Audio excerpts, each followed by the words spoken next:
السلام علیکم ورحمۃ اللہ وبرکاتہ۔ آج یہ حدیث پڑھوں گا، بہت اہم ہے۔ مالدار پر قربانی واجب ہے۔ مالدار اگر قربانی نہیں کرتا تو اس پر کیا سزا ہے؟ یہ حدیث سماعت فرمائیں۔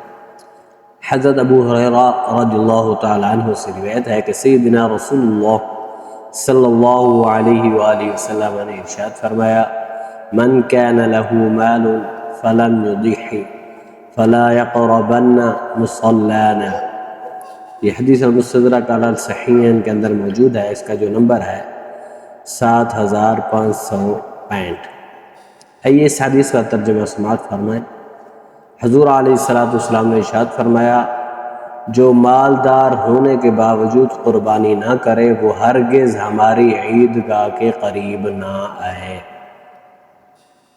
یہ دیکھیں جی، میرے آقا کا فرمان، بے مال ہے، پیسہ ہے، سب کچھ ہے، اگر وہ قربانی نہیں کرتا تو میرے آقا نے فرمایا وہ پھر قربانی نہیں کرتا تو پھر ہمارے عیدگاہ کے قریب بھی نہ آئے، یعنی عید پڑھنے بھی نہ آئے۔ وہ ادھر کس لیے آتا ہے کہ اللہ پاک نے مال عطا فرمایا، وہ اللہ کے راستے میں قربانی نہیں کر رہا تو پھر ہماری عیدگاہ کے قریب بھی نہ آئے۔ یہ حدیث مبارک قربانی واجب ہونے پر دلیل ہے۔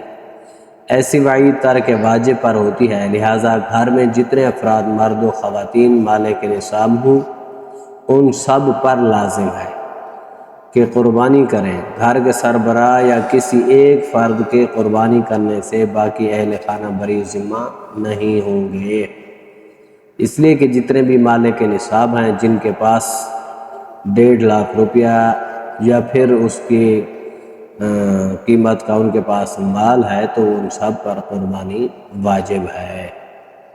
تو دعا ہے اللہ تعالی ہم سب کو زیادہ سے زیادہ قربانی کرنے کی توفیق عطا فرمائے، اور اللہ تعالی ہمارے صغیرہ اور کبیرہ گناہوں کو معاف فرمائے۔